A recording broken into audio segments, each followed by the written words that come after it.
Olá, nós somos estudantes da Universidade Federal do Acre, UFAC, e o nosso grupo é composto por mim, Valeriane, pela Raiele e pela Jéssica.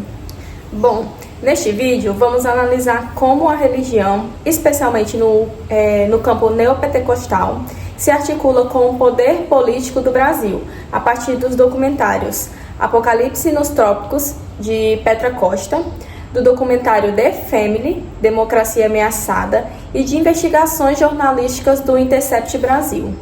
E quando pensamos em religião, normalmente fazemos uma ligação entre a fé e a espiritualidade. Mas hoje, esse conceito, a religião, eu vejo que ela teve meio que uma expansão, principalmente porque ela é considerada poder, estratégia política e principalmente no campo eleitoral. Sim, e essa relação entre a fé e a política, ela não é abstrata. Ela aparece nas eleições, no Congresso, nas políticas públicas e principalmente, como nós vamos ver no decorrer do vídeo, nas eleições de 2026. E hoje, ao realizar esse vídeo, a nossa proposta, o nosso intuito principal não é fazer um ataque declarado à fé, à religião, à espiritualidade, mas sim entender como que essas estruturas religiosas, elas podem fazer uma transformação e ser consideradas verdadeiras máquinas políticas, no quais tem um impacto muito grande na democracia e também para todo o Estado. Bom, para começar essa análise, é importante deixar claro um ponto. A religião, ela não é apenas uma crença individual. No Brasil, ela também funciona como uma instituição social e política. Inclusive, nos últimos tempos, das lideranças evangélicas passaram a atuar diretamente no debate público, moldando pautas morais, discursos eleitorais e alianças partidárias. O discurso, geralmente, ele gira em torno de valores morais, no caso, né, como a família, costumes e religião. Mas isso também serve para criar meio que um inimigo político. Isso que você falou é muito interessante, porque quando a religião ela entra entre uma luta entre o bem e o mal, é como se todo o discurso racional ele desaparecesse. E a escolha eleitoral ela passa a ser vista como uma obrigação moral, em vez de ser algo totalmente racional. E isso facilita muito essa manipulação que muitas pessoas fazem do uso da religião, principalmente porque qualquer crítica, qualquer levantamento, qualquer pauta, ela começa a surgir como se fosse uma crítica e vira totalmente um ataque direto à fé dessas pessoas, né? E não um projeto político. Sim, então, diante de todos esses pensamentos, nós conseguimos até afirmar que não se trata apenas de fiéis votando conforme a sua fé. Na verdade, parece mais projetos políticos a partir das instituições religiosas, que seriam as igrejas, né? Então, quando a gente vai tratar no âmbito de a fé virar projeto de poder, há um discurso religioso que interpreta a política como uma batalha espiritual. O bem, como a Jéssica falou, o bem contra o mal. Deus contra o inimigo. O diabo. Isso. E a fé passa a legitimizar projetos de poder, neutralizando a exclusão de quem pensa diferente, né? Isso. Basicamente seria uma lógica de que em um lado estão os escolhidos e no outro tá os inimigos. E isso acaba transformando as eleições em cruzadas morais, onde votar deixa de ser uma escolha pública, pessoal, né? E passa a ser apenas um dever religioso. E é muito interessante como existe uma organização, né? Porque a fim de eleger esses candidatos que são diretamente ligados à igreja, a maioria dos bispos, pastores, esses presidentes, que são muitas vezes os líderes religiosos desses fiéis, eles acabam atuando na política para eleger esses representantes. E eles têm um objetivo muito claro, muito importante, que é aumentar o seu poder político e, consequentemente, impor ali pautas muito conservadoras para a sociedade, né? E nessas últimas eleições que ocorreram, nós conseguimos nitidamente notar com muita facilidade o quanto que esses discursos desses líderes, pastores, eles estavam fortemente ligados ao bolsonarismo, né? Sim. E aí eu pergunto para vocês, né? Levanto aqui uma questão e vocês podem até dar a opinião de vocês, né? O que vocês acham disso? Vocês acham que realmente todo esse contexto ele se limita só ao bolsonarismo? Bom, eu acredito que não se limita somente a ele. Inclusive, nos últimos tempos, a gente conseguiu ver que, através dos líderes religiosos aí, das instituições, que o objetivo é tentar também impedir a vitória do PT. Então, não está somente interligado ao Bolsonaro. Sim. Isso. Inclusive, a gente vê que muitos políticos, no início das eleições, no início, quando eles estão começando, eles utilizam assim, não vou usar da fé, da religião, mas quando dá no fim das eleições, eles já estão se bandeando para esse lado, né, no intuito de trazer mais pessoas. E com isso ganhar mais votos, né? Isso. Então, realmente continua ativo e bem estruturado. Isso. Bem, o Brasil, ele é um estado laico, ou seja, na teoria, o Estado ele não deve adotar nenhuma religião, mas no Apocalipse dos Tópicos nós vemos claramente que a laicidade ela não impede essa influência religiosa, ela apenas tenta regulá-la. Inclusive, a extrema-direita ela se apropriou disso para criar uma verdadeira guerra santa e transformar a política. Os evangélicos, nós vimos nos documentários, né, que eles foram essenciais para transformar o Bolsonaro, e não sendo crítico, mas em uma figura messiânica, através do ódio, da mentira, do autoritarismo, por uma suposta salvação nacional. Sim, e aí é quando nós conseguimos perceber que o problema ele surge quando as igrejas começam a atuar como extensões de partidos políticos. E elas acabam funcionando quase como umas máquinas eleitorais, e também com uma hierarquia e metas que tem umas estratégias por trás das campanhas. E não é algo que é espontâneo. Dá de ver claramente que é algo organizado. Eles utilizam estratégias, várias estratégias, né? Mas mencionando alguma dessas, nós podemos perceber que o primeiro contato, muitas vezes, dessas pessoas, dessas organizações, né, é de ganhar a confiança do fiel, é de ganhar ali a confiança daquelas pessoas. E com a geração dessa confiança, eles vão acabar fazendo as suas indicações, né? Dizendo assim, olha, eu tenho aqui um amigo, eu quero te apresentar um amigo, né? Jamais vai utilizar o contexto de deputado, de presidente, mas usando esse vínculo, né? Olha, eu tenho aqui uma pessoa que ela me ajudou bastante, ela me ajuda bastante. De uma maneira mais informal, né? Exatamente, de uma maneira mais informal. E através dessa informalidade, que é uma estratégia que é utilizada, eles acabam ali pegando o título desses fiéis, colocam essas pessoas dentro de grupo que inicialmente é um grupo de corrente de mensagens evangélicas, mas depois começa ali a ter um conteúdo, um contexto totalmente político, né, funcionando de muitas formas como uma pirâmide.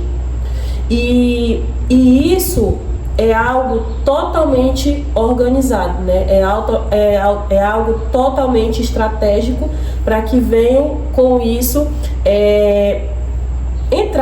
conhecer essas pessoas, fazer esses vínculos e transformar todo esse contexto religioso em algo totalmente político.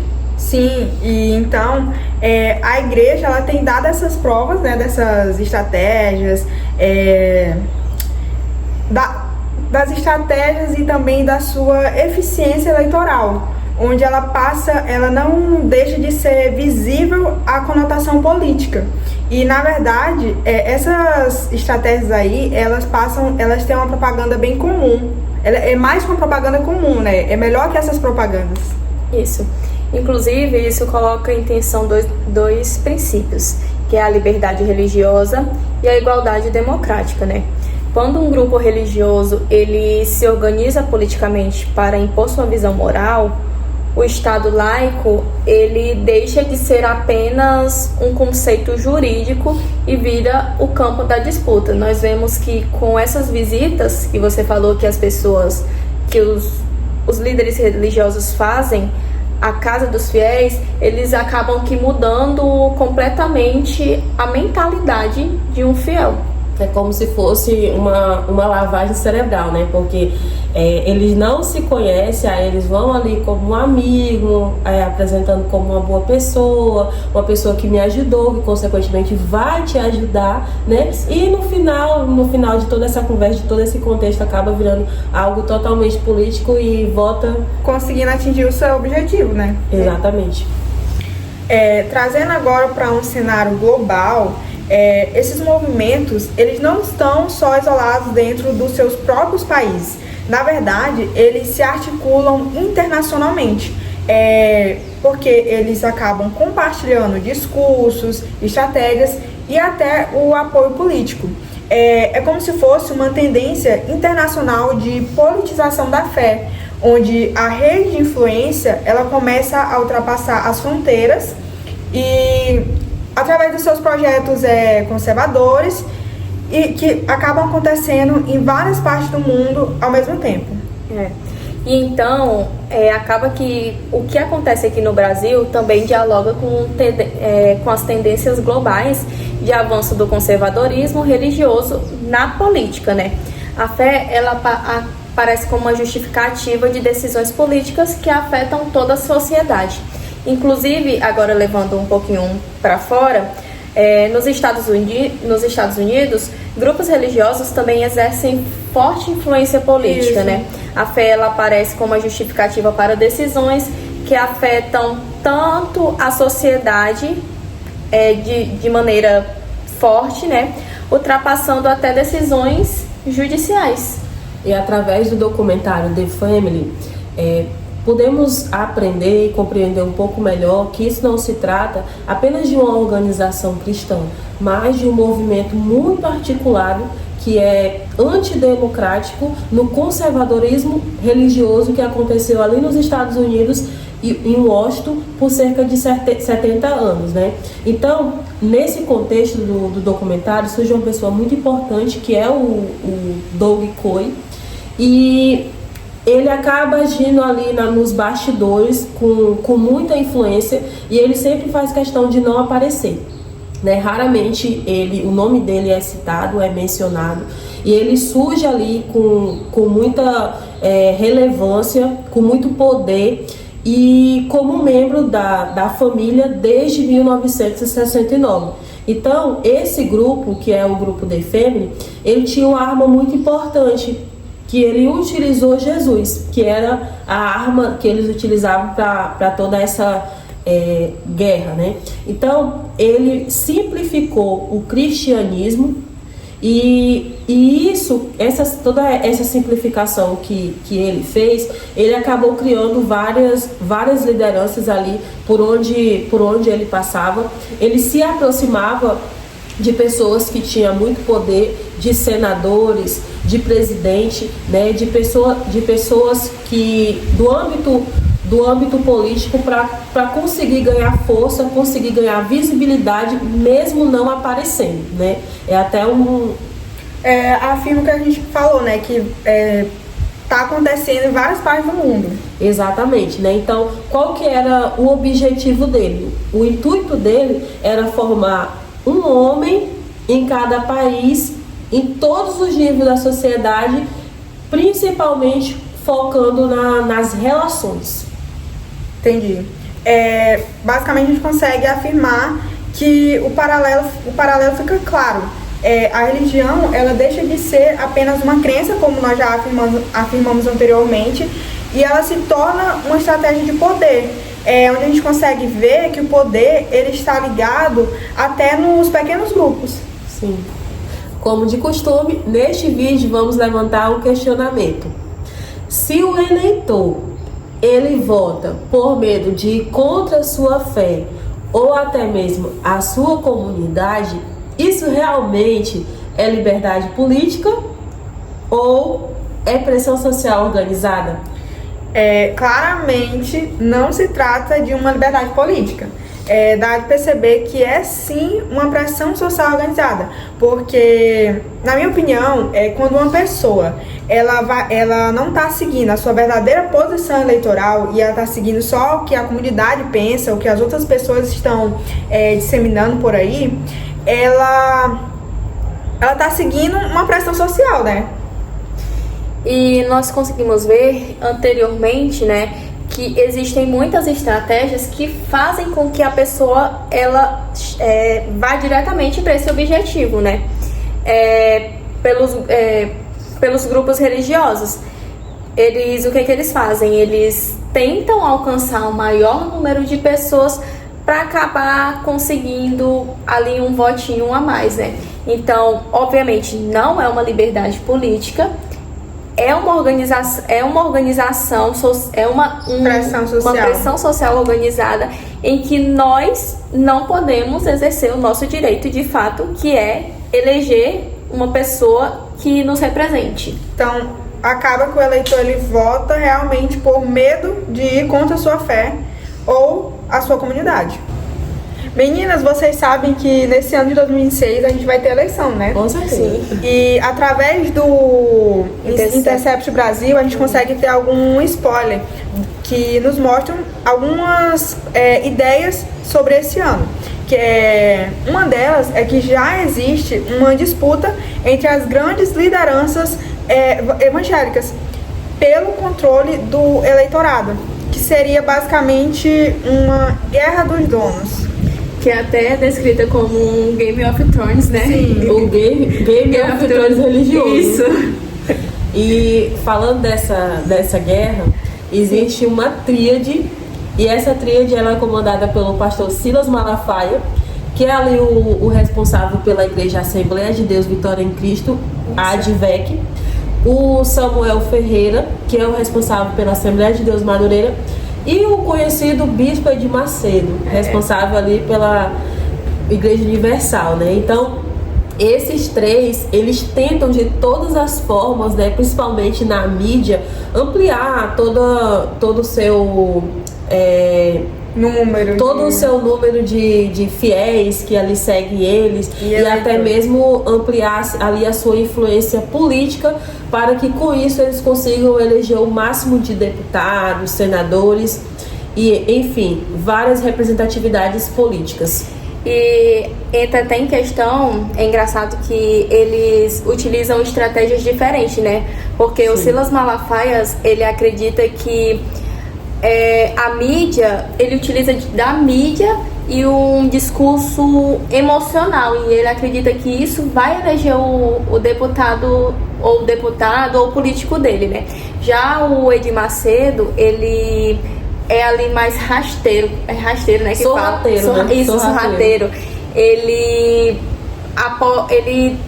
ali pega um grupo um político de última hora, no caso, né? Ele não dá um spoiler de quem que ele quer eleger, mas ali perto das eleições, quando ele vê uma pessoa que já tá ali no pezinho para se eleger, é o partido que ele toma. E daí ele dissemina essa ideia. E de forma bem silenciosa, né? Porque ele quase não aparece nas mídias, né? Ele vai ali e de forma muito organizada, que ele vai criando ali os grupos, vai fazendo todas aquelas articulações, mas tudo sem total visibilidade ali da internet, da mídia, né?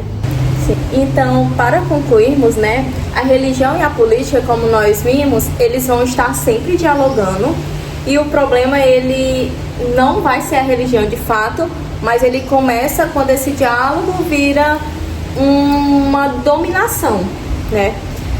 Quando a fé ela vira um instrumento eleitoral, a política deixa de ser um debate público e vira uma obediência.